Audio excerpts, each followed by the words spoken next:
Thank the light, everyone. I'm just Desmond today. And these are my wolf brothers. I am your beaten and down warder. I am your Ashaman's apprentice, Billy Zane apprentice. So are you the first red Aja warder, Justin? Shh, don't say anything. In the sense that I feel hated as a man, yes. Evil, disgusting, dirty man, you put your dick everywhere. What? You make the pool dirty with your wiener. You have tainted the sardine.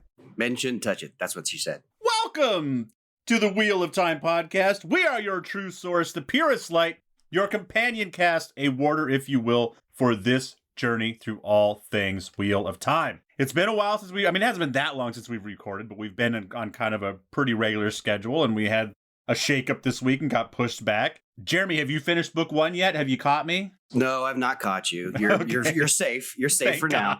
For now. But you know what? It's what the problem is, Des, is I've read these books so many times. I will hit a groove. And it's like, it's a well-worn groove. It's like, like wagon wheels right down the middle of a dirt road. Yeah. You got to stay in, and I'll stay in that groove, and you wait, and I ain't coming out of it. Fucking autopilot. You wake up and it's like 4 a.m. like, fuck. I wouldn't even say it's a groove. It's a luge, because it just picks up speed. And you can only go one direction. That's right. Well, and Jeremy, you're like me. You're already a pretty fast reader, and your comprehension is pretty good. And I am a fast reader too. And my comprehension is pretty good. But then, like you said, it's like that groove. It's like you've read it already. Yes. You kind of know what it is. You still pick up details, but it's like makes you even faster. Well, I'll disagree with you in one part. I am a fast reader. My comprehension, though, it's a little shaky. After you read a book 10 times, your comprehension should be pretty good. And it probably is. It's the new books that I read where I'm like, go through. Oh, what did I just read? Up, back 2 pages. Okay, start all over. We read it when we were 20 and we didn't have like kids and stress and 20. Where I was 14. You were 13. Yeah. You were a kid. We were kids. We were younger than all of the kids that we have now. Except me. I remember when I first started rereading them when Sanderson was gonna finish them, because it had been a while. And I could start looking up stuff on the interweb about it. I was just like, oh my God, men's viewings, all these people on Reddit have so many opinions. Well, and people have so much, even Justin has this way of thinking that is so far outside of my type of thinking. I'm kind of straightforward. I'm like, well, he said this, so that's probably what it meant. And so when they would do the men's viewings and stuff, sometimes I would know what it is. But it had to be hit you over the head, understand, this is what I'm trying to tell you. And then, but if the other ones is where you had to interpret stuff, I have no idea. I have no idea. And I honestly, you're so you'd be a terrible soothsayer. I would be the worst soothsayer. I don't read these omens, man. I don't know. I would be you're gonna die? No, you're gonna live. You're gonna live. Well, you're either going to die a horrible death or be rich beyond belief. But just no middle ground. Oh, it turns out the more money you give me, the longer you'll probably live. So keep giving me money. That's the type of suicider. Yeah, just keep giving me the dough. All right. So I don't know what the fuck is going on. What are you talking about, man? Do you ever, Desmond? I know. I don't. You're just here to work, sir. We're here to be. Yes. We bring the funny. Yes. You bring the words. I chop and screw it. I was gonna say we're two jabbering madmen, and Desmond makes us sound. So am I your puff daddy? Yeah. Yep. Yeah. I prefer my Dr. Dre because Puff Daddy's a punk ass. Because he hired the guys that got pot killed. Just kidding. The people who don't know what we're talking about is Des does literally all the work on this podcast. Justin and I, we show up, we talk into microphones. No, not all the work. We do the research. We do some research. We do 5 minutes of research every single week. But then Des spends hours in front of a computer making us sound coherent. You guys have no idea. If we put this out raw, it would be unlistenable. Well, even more unlistenable. Let's put it that way. Jeremy, you haven't even been on a bad one yet. I wonder if that's a coincidence. There's been some days when I am so ADD'd out. I was fucking I'm so ADD'd out. And then I could barely hold my string of thoughts together. And then it changes to being just kind of drunk and stoned, and I still can't hold my hot thoughts together. But somehow he arranges it into this thing, and I sound like, man, this guy knows what he's talking about.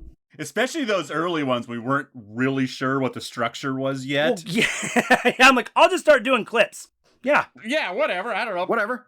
I'm all, Des, what are we going to do? He's like, I don't know. I was like, we'll start doing some like book clips and stuff. And he's like, sure. And then it just kind of evolved into like deep dive. Yeah, okay. We can do that. Well, it kind of worked, you know? So. Well, like I said, like I told Justin, like our off-season episodes are probably going to be like 15, 20 minutes tops. Right. And like our shortest episode, I think we had one come in just under 30 minutes. Yeah, like 25 or something. Yeah. You add in the one more person, and then all of a sudden it just like boom, it balloons because it's like, oh, and then even before that, we would talk for we would do 2 episodes and it would take us 3 hours because we'd get going. By we, I mean me. And Justin and I, you know, as homies as we are, like, you know, once we stop playing Madden together regularly, like we don't talk. Sure. Unless we happen to be in the other person's town, and then we finally hook up. And then this was like our perfect excuse to get together once a week. And so our first 10 episodes were just totally like, so what have you been doing for the last 6 years? Right. Yeah. That's like Justin and I, we haven't hardly talked in a long time. So this is same. You honestly, I know I texted you and said, like, I don't know how you turned that horrible podcast. Cause I honestly, after we got done with that podcast, I was like, I don't think I put in my best effort on that one. And it sounded terrible. And then I got done. I was like, one of my favorites. That's normal, bro. I sent Des a text like for like the first 20 episodes. I would be like, man, I feel like I sucked. He's like, nah, dude, you killed it. We're great. We're gonna be good. Watch. And I'll be like, same thing. Like a couple episodes later, I'd be like, bro, I feel like I sucked. No energy. I feel like I was just insane. Like, nope, it's gonna be great. And it was. If you out there would like me to turn your nonsense into a pod chat, wow. See, I'm a genius. If you would like me to turn your nonsense into a podcast, go to whatsoundsawesome.com and click on, I don't know what the tab is, but there's a tab on there where you can click on it. You can get in contact with me. There's a link where you can get me to fucking produce your podcast, motherfucker. What sounds awesome? His name is Desmond, and he makes yammering idiots sound amazing. Let's go. Yeah, if he can make us sound good, I mean, he can make anybody sound good. So today, what we are making sound good, we're going to talk about Thom Merrilin. This was, a little insider for the people out there. We're recording 2 episodes today, Thom and Elaine. And usually, I mean, we've had some pretty big characters, but like most of the characters I've seen a lot of on screen. So I already kind of have some things to talk about. And so I'll give the Wikipedia scan just to check it out. Holy fuck. These 2 Wikipedia pages are so stacked. Like I was like, oh, I'll give these. They're very important secondary characters. Whew, yeah. Agreed. So I don't even know where I'm going to start to ask questions because these guys Elaine is way bigger than I thought. Oh, yeah. Because the way you guys have been talking about her is like, oh, she's, Rand and her kind of have a thing and it's kind of on and off again. Whatever. I'm like, okay, well, we'll see what she's up to. Yeah, you know what? I was kind of bummed out about this episode, but now I'm getting fired up because I've got a lot of fucking shit to say about the Thom stuff. But then, yeah, like Elaine, like she's very important. So like like I said, I have a fucking dynamite stick up my ass after the last 2 days. So, and after the last week at work too. Fucking had some bullshit at work too. And just like, yeah, I am done with the stupidity. Welcome to our therapy episode, everybody. Yes. If I was a yellow eyes to die, I would specialize in making them all not so stupid. Fix my brain.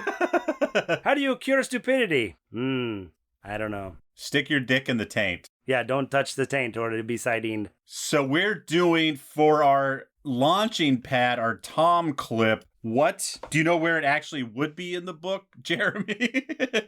You know what? Let's get some background first on Thom because I honestly don't think he kind of got short shrifted in the TV show. I agree, definitely. Especially Des, right? So you saw the TV show and you hadn't read any of the books, so you're like, oh, who's this guy that shows up with like episode 4? And he just kind of comes out of nowhere. He hangs with the kids, Matt and Rand, for a little bit, and then boom, he's gone again, right? Yeah. But in the books, he shows up in like chapter 3 or something like that. Like he's right there. Yeah, he's in Eamon's Field. He's in Eamon's Field for when everything goes down. Yep. And then when the boys leave with Moraine and Lan, he goes with them. He's travels with them all the way to Shadar Logoth. Yeah. When they all get separated, he goes with Matt and Rand. He's with Rand and Matt. Yeah, and then we talked about, we had the Bail Doman episode, and they travel on the ship with Bail Doman, and then the whole time he's doing traveling with Rand and Matt, he's teaching them how to play instruments or juggle, and then they get separated. I don't want to ruin that. So Thom and Matt and Rand get separated, and he knows, he's been to that part. Maybe the listeners haven't. Does Thom come back in the first book? Do you want to just say it, and he can bleep No, it? he doesn't come back in the first book. Oh. Yeah. Well, it's kind of the same in the show, is it? We're in the show, we're Exactly. a little like... Yes. So yeah, it's yes. similar. It's similar. Fight with the Madral. They take off. Thom stays behind. They basically think he's dead. They basically think he's dead. Yes. We come to find out in the second book, Rand is traveling, and he hears this voice that's very familiar in an inn, and finds out, oh, it's Thom. Yeah, he's just like walking down the street, right? And he hears him singing outside or something, right? Yeah. Or he hears him talking, telling And a he's story. like, I know that voice. Yeah. Oh, right. Yeah, he's telling a Yeah. story, right? And so he hears that, and he knows, and then some other stuff goes down in the book, and Rand goes to talk to Thom and finds out that Thom has an apprentice, and her name is Dina. Oh. And he's teaching her, and he wants her, but they also, it's implied that they have a relationship as well, because / girlfriend. Yeah, it's his girlfriend / apprentice. It's a real Sith type thing. Is this a woman that showed up after Matt, or is this a woman that's kind of been in his life Yeah, on and off he's hooked up with her since Matt and Perrin? He knew her before? No, he didn't know her before. Sorry, yeah. This is so when Matt and Rand got separated, Thom got injured, so he's got a permanent limb, right? Oh, yeah. So, but the Murdrall didn't want anything to do with him. He said he hurt him, and then he just left him alone. So then he tried to catch up with him. He actually follows them. He's trying to follow them after he gets healed. So he's trying to catch up to the kids, Matt and Rand, and he never catches them. So he's like, all right, well, there's nothing I can do.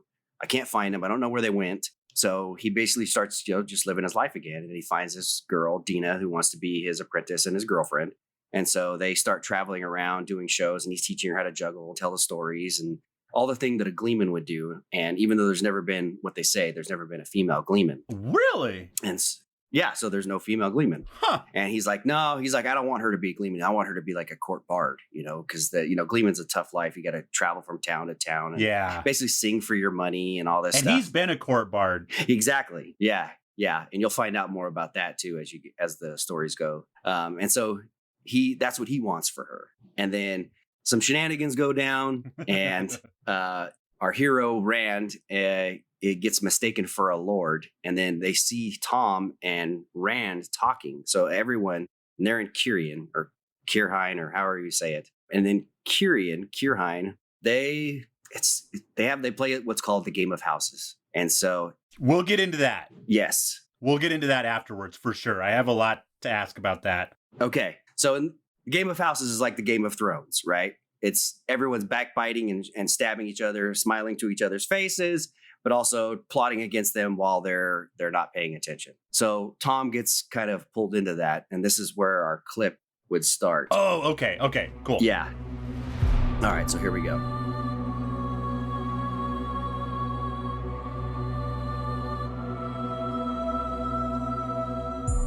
Chapter 34. The Wheel Weaves. The first light of morning already pearled the sky by the time Thom Merrilin found himself trudging back to the bunch of grapes. Even where the halls and taverns lay thickest, there was a brief time when the foregate lay quiet, gathering its breath. In his present mood, Thom would not have noticed if the empty street had been on fire. Some of Barthanas' guests had insisted on keeping him long after most had gone, long after Barthanas had taken himself to bed. It had been his own fault for leaving the great hunt of the Horn, changing to the sort of tales he told and songs he sang in the villages. Mara and the Three Foolish Kings, and how Susa tamed Jay and Farstrider, and stories of Anla, the wise counselor. The heavy purse burning his pocket and pride was not the only reason for his mood, nor even the noble's contempt. They had asked questions about Rand, not even bothering to be subtle with a mere Gleeman. Why was Rand in Carian? Why had an Andoran lord taken him, a Gleeman, aside? Too many questions. He was not sure his answers had been clever enough. His reflexes for the great game were rusty. He strode through the common room, empty as it seldom was, and took the steps 2 at a time. At least he tried to. His right leg did not bend well, and he nearly fell. Muttering to himself, he climbed the rest of the way at a slower pace and opened the door to his room softly, so as not to wake Dina. Deciding on the spur of the moment that tonight was the night he'd let her perform for the first time, he lowered his heart case to the floor and put a hand on her shoulder to wake her and tell her. She rolled limply onto her back, staring up at him, glazed eyes open wide above the gash across her throat. The side of the bed that had been hidden by her body was dark and sodden. Tom's stomach heaved. If his throat had not been so tight he could not breathe, he would have vomited or screamed or both. He had only the creaking of wardrobe doors for warning. He spun, knives coming out of his sleeves, leaving his hands in the same motion. The first blade took the throat of a fat, balding man with a dagger in his hand. The man stumbled back, blood bubbling around his clutching fingers as he tried to cry out. Spinning on his bad leg threw Tom's other blade off, though. The knife stuck in the right shoulder of a heavily muscled man with scars on his face, who was climbing out of the other wardrobe. The big man's knife dropped from a hand that suddenly would not do what he wanted, and he lumbered for the door. Before he could take a second step, Tom produced another knife and slashed him across the back of his leg. The big man yelled and stumbled, and Tom seized a handful of greasy hair, slamming his face against the wall beside the door. Tom thrust the blade in his hand to within an inch of the man's dark eye. "Before I kill you," Tom said, "tell me why."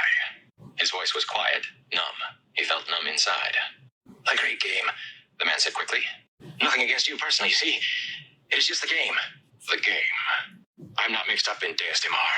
Who would want to kill me for the great game?" Tom moved his blade closer. If the fellow blinked, his eyelashes would brush the point. "Barthanes," came the hoarse answer. "Lord Barthanes, we would not have killed you. Barthanes wants information. We just wanted to find out what you know. There can be gold in it for you. A nice, fat golden crown for what you know. Maybe 2. Liar." The man tried to pull his head away from the knife in Tom's hand, and Tom pushed him harder against the wall. "What, Andron Lord?" But he knew. The light helped him, he knew. "Rand, of House Althor. Tall, young, a blade master, or at least he wears the sword. I know he came to see you. Him and an Ogier, and you talked. Tell me what you know. I might even throw in a crown or 2 myself." "You fool," Tom breathed. "Dina died for this. All right, she's dead. The boy's a shepherd. A shepherd in a fancy coat with Aes Sedai around him like bees around honey roses. Just a shepherd. Every house wants to know about this Rand Althor. 2 or 3 have approached me. With what you know and my knowing who wants to know it, we could both fill our pockets. And there's been a woman, a lady, I've seen more than once while asking after him.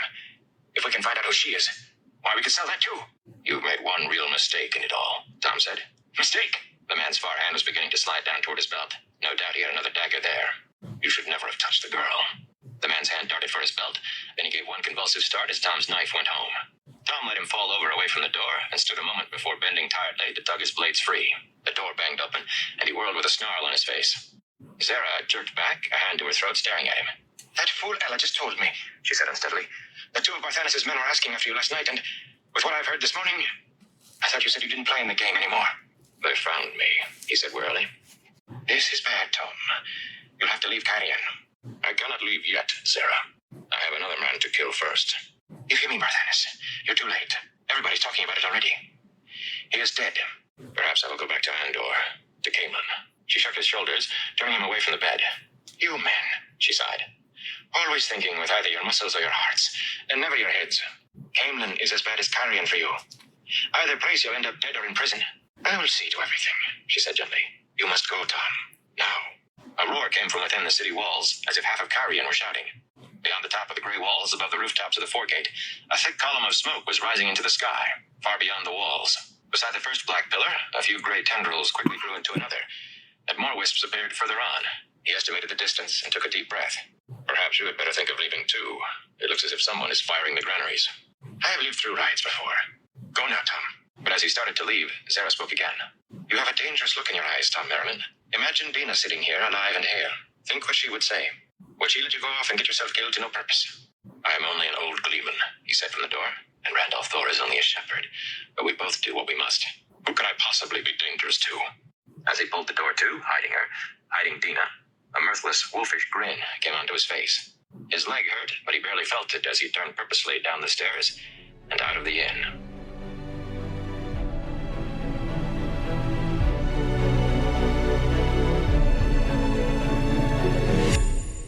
And did Dina die? Yeah, Dina. Because the beginning of that happened so fast. I was I was paying attention, and then I wrote something down, and then I was like, what? He comes in and he thinks that she's asleep, and she's actually, laying on her side, and they cut her throat. Oh. So he goes over to see her and like wake her up, and finds out that she's dead. And then the two guys climb out of, or one comes out of the closet, one comes out of like the wardrobe. Okay. And then before you know it, he's thrown knives into both of them. Jesus. So, when he's showing how he's, when they were traveling together, he shows Rand how to play the flute. He shows Matt how to juggle, because Matt's pretty good at juggling. He's got quick hands, but he also shows Matt like where to hide knives on you all the time. Right. And so that's how Matt learns where to have all these knives on him all the time. Okay. Where to put the dagger in his horn box? Yeah. How do you put the dagger in your horn box? Fucking Thom will put a dagger wherever he needs to put a That's dagger. right. He'll put it in your eyeball. Thom is, he's this like, and what they don't tell you is that he was Morghase's court bard. And I believe that his, like, as court bard, I think, like, I don't think it was like a requirement or anything, but he was pretty capable. He was almost kind of like a bodyguard too. Yeah. And they also became very close, like lovers. So he's in the Wikipedia, they reference him similar to Merlin. That's weird. Yeah, because he doesn't have any magic, right? No, he doesn't know magic powers. He's just a really capable dude. Yeah. He's very intelligent. He basically becomes like her master of spies, that type of thing. Like if you want a rumor started, that's the guy to do it. If you want, you've watched all of Game of Thrones, right? Yes. He's like the doppelganger of Peter Baelish or Varys, just the not shitty version. Like they've got their little fingers in a lot of little pies, but like he doesn't have. Like Varys is just like a counselor, and like same with Peter Baelish, but it's like Thom isn't someone who has power, but because he's a gleeman, he can kind of, he gets to places a lot of, he'll go right into someone, like you can't see a king, but he's going to go play for the king. What comes with that is that every other conversation that's going on in that room is important people too, and he picks up all this information. Because like he can walk through the wasteland. I remember them saying that. He's one of the... Yeah, he could pretty much carte blanche to go anywhere, Yeah. So Game of Houses, that's basically like the House of Representatives. Political, but Game of Houses is just like political bullshit. Like it's posturing, maneuvering. Yeah, maneuvering. But they read so much into everything. Like Jeremy was saying, like he sits down and like, because Rand has got nice clothes, they're like, oh, well, he must be some Outlander lord. Why is this Outlander lord talking to Screaming? Why is Screaming so important? Who does he know? Why is Outlander here? Who's he here to see? What does this mean? What does this mean for our country? What does this mean? Where's he from? What does it mean for that country? It's just like, whoa, I think they would just be old buddies and they're going to have a glass of wine. Probably not that serious. Why has he got an ogre traveling with him? Yeah. Yeah, and another thing that sets it off too is like the heron mark blade that he always carries around. It's like a sign. Like people are like, whoa, this 19-year-old or 18-year-old kid has like a heron mark blade. Like, yeah, that just doesn't happen. And so we're going to do another episode on the heron mark blade. Yes, we are. Because it wasn't talked enough about on the TV show, and it should have been. And yeah, I think that's going to be. I think somehow Lan and Rand are going to hook up early in episode 1, and we're gonna learn a lot. We're gonna see some good sword teaching. Yeah, maybe. Hopefully, we'll see the evil wind or whatever. Oh, that would be super sweet. So this is kind of like chapter. This is the Great Hunt, right? Yes. Yes, that's correct. This is in the Great Hunt. Yeah. Okay. So I'm a little ways away. So yeah, this is because Justin keeps mentioning how like Rand starts getting really that's why Rand keeps running, because everything Rand touched turns to shit. Yeah. And this is a perfect example of that. Rand just stopped to have a chat with Thom, and half a day later. Well, and this, like in the first, in Eye of the World, I'd say like once they hit the ways, it's like that's when that really, like they all start, that book really starts to just kind of run downhill. This is kind of the jump off point in the Great Hunt. Once, there's a lot of shit going on in the Great Hunt, and they're, I don't know if you're there to where they fell asleep behind the portal stone yet, and they just take off with just themselves. When they get back to their world or their timeline or whatever you want to call it, And then they go right into Carheen, and that's where they find Thom. And but that's kind of like the jump off point, because all the Game of Houses stuff that goes on, they get invited to like the King's Manor, and then it's like there's just all this shit starts happening from there on, and it's just like a race to the end. Yeah, and so the whole reason this whole thing kicks off, like where she gets the Dina gets killed, is because they're trying to go to this one palace where they have a waygate. Oh, it's the only waygate nearby. It's in the Carheen Royal Palace, right? Yeah, he shows up and he looks weird, right? He just looks weird. Like he's tall, he's redheaded, he's got like really nice clothes on, so everyone thinks he's like Outland Lord, and they're like, wow, that's weird. Well, let's invite him to all these parties. Carheen are very short, and so they're like inviting him to all these parties, and he's like, I don't want to go to these parties. What's going on with this? And but he's like, oh, there's a waygate in this one house, so we'll go to this one house. We'll accept the party invite and we'll go there. And that sets off this whole cascade of events that gets her killed, and Thom kills the king. And then it just like, everything goes nuts because of that, because they were just trying to get to the waygate. So Thom's age is not specifically given in the novels. It is said that he is white-haired but still attractive. Elaine notes that he is still handsome. At one point, Morgaze... He's George Clooney. Morgaze muses that Thom was twice... Dude, he would have been a great Thom Merrilin. I would have fucking loved that. So at some point, someone says that Thom is twice her age, making him around 54 or 56 at a certain time, at 984, 85, and therefore about 70 at the start of the series. Robert Jordan's notes says that on Andor, says that Thom is about 19 or 20. That would have made Thom in his late 40s during his relationship with Morgaze, and about 60 or 61 when the main series begins. So he's somewhere between 60 and 70 when we meet up with him. That sounds about right. I'd say 60. 60 years old, if you're still in good shape, you can do the stuff that Thom's doing. And you fucking walk everywhere. Exactly. Yeah. Plus, okay, so Thom's basically like a gymnast. A gymnast? Yes. He can do like tumbling and stuff like that. Like he's that kind of fit. Like he does flips and shit like that. He's in the circus, basically. When you're a Gleeman, you're not just like a singer. It's not like you're, right. You're not, what's the lead singer for Blues Travelers? You're more like you're like Iggy Pop. There you go.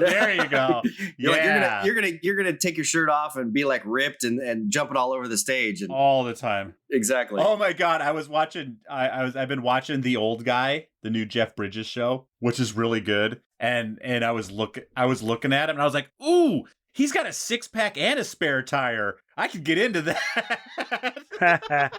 They CGI'd that 6-pack, buddy. That could be me. Exactly. I mean, I can eat donuts and do sit-ups. I can do this. So, did you watch this new season of Stranger Things? No, I haven't. No, yet. I couldn't get into Stranger Things. I know people are gonna hate me for that. Okay, so season 3, I did not think it was that great, but season 4 I thought was really good. Yeah, my wife and I. So the guy, I can't remember what the actor's name is, but he plays Hopper in it. Yeah. Yeah, so you know Hopper, right? Yeah. He lost 90 pounds. Whoa. Yeah, exactly. Like, I think it was 90 or 80 or 90 pounds. Like, yeah, he lost a ton of weight. But they show him with his shirt off at one point, and I was watching it, and I was like, they CGI'd abs on him.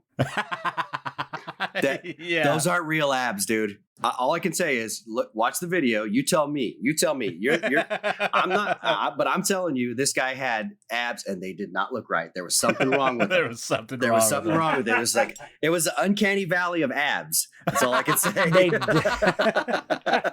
They did not look right. There's something wrong with this picture. They weren't, because usually, like, for Thor, they like highlight the abs. Exactly. That Hemsworth already has. For this guy, they're like, we got to start from scratch. Yeah. Dude, with this new like era of movies and like digital shit, I'm like, I thought like 6-pack was the most you could get. I'm seeing like 8s and 10s. I'm just... Well, but okay, did you guys ever watch like the 300 when they had like the behind the scenes? They painted on abs on a lot of guys in that. Yeah, dude. That wasn't CGI. That was Yeah, that was literally airbrushing. Yeah, Gerard Butler, fucking that guy's had a beer gut since he was 12. He ain't don't have no abs like that. Dude, and you know what the secret is? Steroids. Human growth hormone. We talked to a guy. I do another podcast about fitness guys, and they interview everybody. So they're not afraid to interview someone who has tried out some anabolics. And this one guy, it actually wasn't him that took him, but he told a story about someone who, just to test out human growth hormone, he took human growth hormone, he ate a cheesecake a day and lost body fat. And this is on top of whatever else his other diet is. And his BMI went down. Fucking human growth hormone is for real. Get on with it. I love it. So Thom is just about ready to go on a drinking binge. I like that. That's what Wikipedia is like. After the Dina incident, depressed, he makes his way to Tarvalin and began drinking heavily. Yeah, he gets real fatalistic after this. Oh, fuck. In Tarvalin? Yeah, it's like the worst place for him to go. How does he get back? Dude, I don't even remember now. Now that you said that, and I was like, where?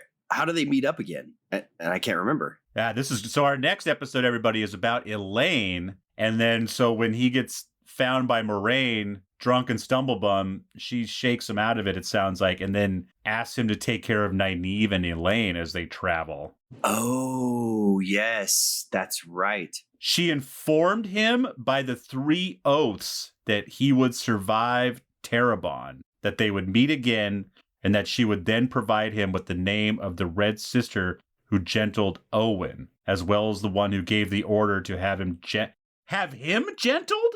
Owen gentled. Owen. Oh, that's right. His cousin. Is it his cousin or brother? Nephew.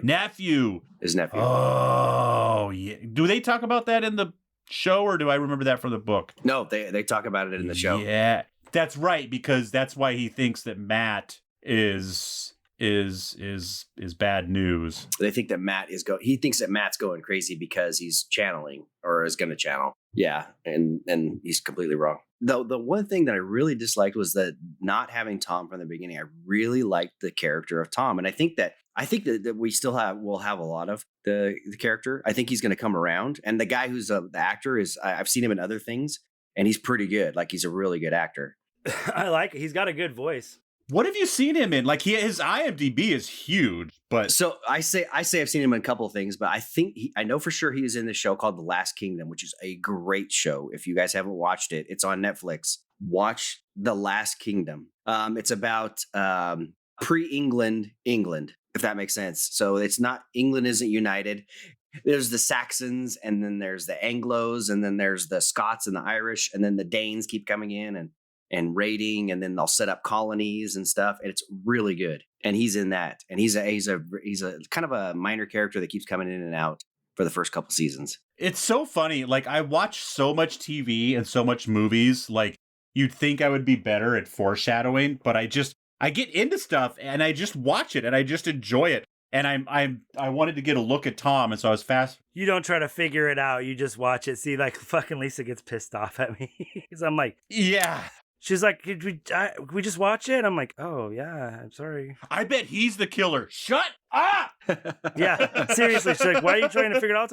We're watching a murder mystery. But anyways, so I keep reading through the Wikipedia, and it's like Thom and Matt, and I'm like, wow, they really are going to spend a lot of time together. And then I watch it, and like, of course, when we first meet Thom, he's having a long, meaningful conversation with Matt. Duh. Yeah. So in the future episodes, and they may cover some of this in the TV show, but there's a lot that could be lost probably just because of there's a lot of it. Matt and the girls, like Elaine, Egwene, and Nynaeve are together, and then Thom kind of joins them, and then Matt and Thom kind of get separated as they go to another city. And then there's a lot of stuff that goes on with Matt and Thom for a long time. Yeah. So yeah, they're together for quite a bit. And Thom teaches him some shit. When is that? I'm totally drawing a blank. Maybe I'm just like overtired, but what? So they go to Ebudar, right? And then Matt. Oh, right. Matt's at the Panarch's Palace with Thom. Yes. Thom's there. That's right. Okay. I remember now. That's during the slog. No shot. I forgot. Wow. No shocker. There's a whole book where Matt's not in it because he was like buried in when the palace collapsed or something, got his leg broken. And then the next book, him and Thom, they get together with the band. That's when the band of the Red Hand gets together. You remember that? Oh, right. That's some of the best shit, man, when they get the band of the Red Hand, dude. Actually, you know what? One of my favorite characters is Talmanes. We should do some sort of he doesn't come in for a while, but man, dude, especially in the last battle and stuff, like he just is like, fuck, I got cut by a madral. I'll just drink this brandy and keep fighting. He's so badass, dude. He's a bad dude. I love him. Like all the Tyrion lords that end up going with him, all of them that end up, dying along the way. They're usually pretty fun because they're like, I'm going to stick with Matt because he's got really good luck. And so we might get killed, but we're probably going to have some fun along the way.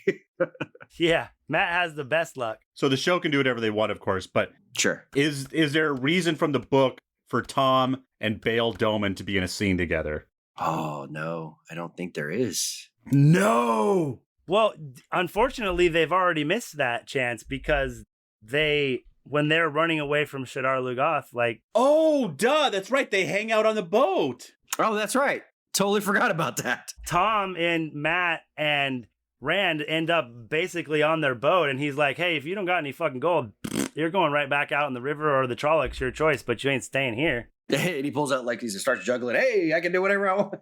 Thom's like, hey, I can do this shit and tell stories. It's like, oh, yeah, okay. And then, but they, for whatever reason, they convince him to stay. Well, no, because they fight off the Trollocs too. So he's kind of like, well, okay, you can stay until we get to the next spot, but then you can either pay or get the fuck off. But then I think they end up staying with him for a while. But they already basically missed that chance. But I don't think they come across. No, dude, think about it, Jeremy. Remember who Bail ends up with and who Matt ends up with. And they do end up having some conversation. Okay, yeah. They almost get in a fight. Yeah. Okay. Yes. Okay. Because Matt's being kind of shitty, and then it's like Matt's like, whoa, whoa, whoa, whoa. Or like maybe Matt has to calm him down from trying to fucking knock somebody out because someone's disrespecting Egonin or whatever. I can't remember, but it's some kind of something like that. I feel, maybe I'm making this up, but I feel like there was like at least one later when like maybe last battle style when they're going, yeah, they're trying to do that little ruse with Egwene's army and stuff where they kind of pretend to like disagree or whatever.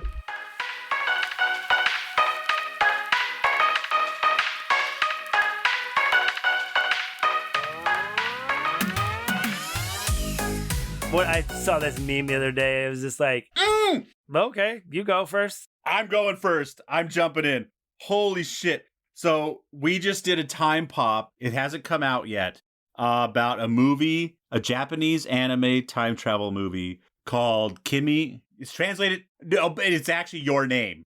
Oh, it's Your Name. That's right. Your Name. Yeah. So in it, the grandma is weaving and telling her granddaughter about how our lives are like the threads coming together and you can pull them apart and then they come back together. Sometimes they get knotted up and sometimes. And it was so funny because like my other two co-hosts were like, that was weird. She was like, she kept weaving and I don't know, something about the knots. Like, no, you don't understand. This is it. This is the whole thing.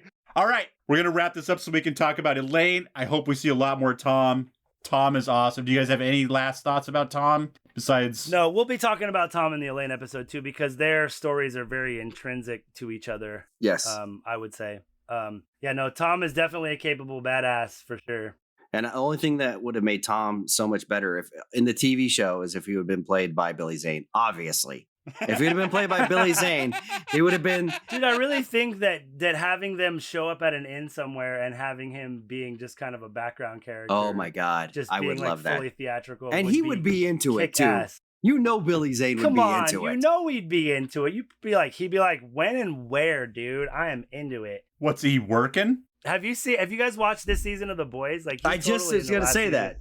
Yes, I was just going to say that. I just watched that episode where he plays for the Deep, the guy at the head of the Church of the Deep. And like, you're like, the head of the Billy Zane is He's always in the first season, actually. So while you are hashtagging Billy Zane as Asmodean, don't forget to @Parstailman. Check us out on Twitter. We are Wolf Brothers @Parstailman. Send questions and comments directly to us at thankthelight@gmail.com. That is thankthelight@gmail.com. If you would like some other podcasts to listen to while you're waiting for our next fabulous episode, go to whatsoundsawesome.com. We have many other shows. We have Time Pop. We talk about time travel movies. We have All the Answers.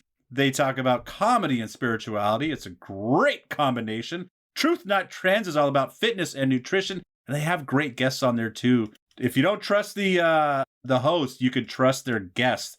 Trust me. And Be Brave, where awesome women tell awesome stories. And again, if you would like to add yourself to this list of amazing podcasts, go to whatsoundsawesome.com and come find me. Put your dagger in the horn box. Peace, favor, your sword, bitches. I'm out. May you always find water and shade. I'll do it for you. Hashtag Billy Zane as Asmodean people. Or Gleeman. Anybody. Just get him in there. Just get him in there. Billy Zane as anybody. I am not average. I am not ordinary. I am a masterpiece. You know I do it for me. I am not perfect. No, that's imaginary. But I'm a masterpiece. You know I do it for me. And all my colors and paints, all my lines and my shapes, every move that I make, I am not basic. It's self-explanatory. I am a masterpiece. You know I do it for me. Ooh, just the way I like it. Yeah, yeah, yeah, yeah. Billy Zane on Thank the Light! Dude, what if we could we need to call his agent and be like, what would you come on our show? Billy Zane isn't going to get permission from his agent. If Billy Zane wants to come on this show, Billy Zane's coming on this show. He doesn't need permission from anyone. He's just going to do it. That's right. Mixed and edited by Desmond McNeese for We Mixed It, LLC. Go to whatsoundsawesome.com.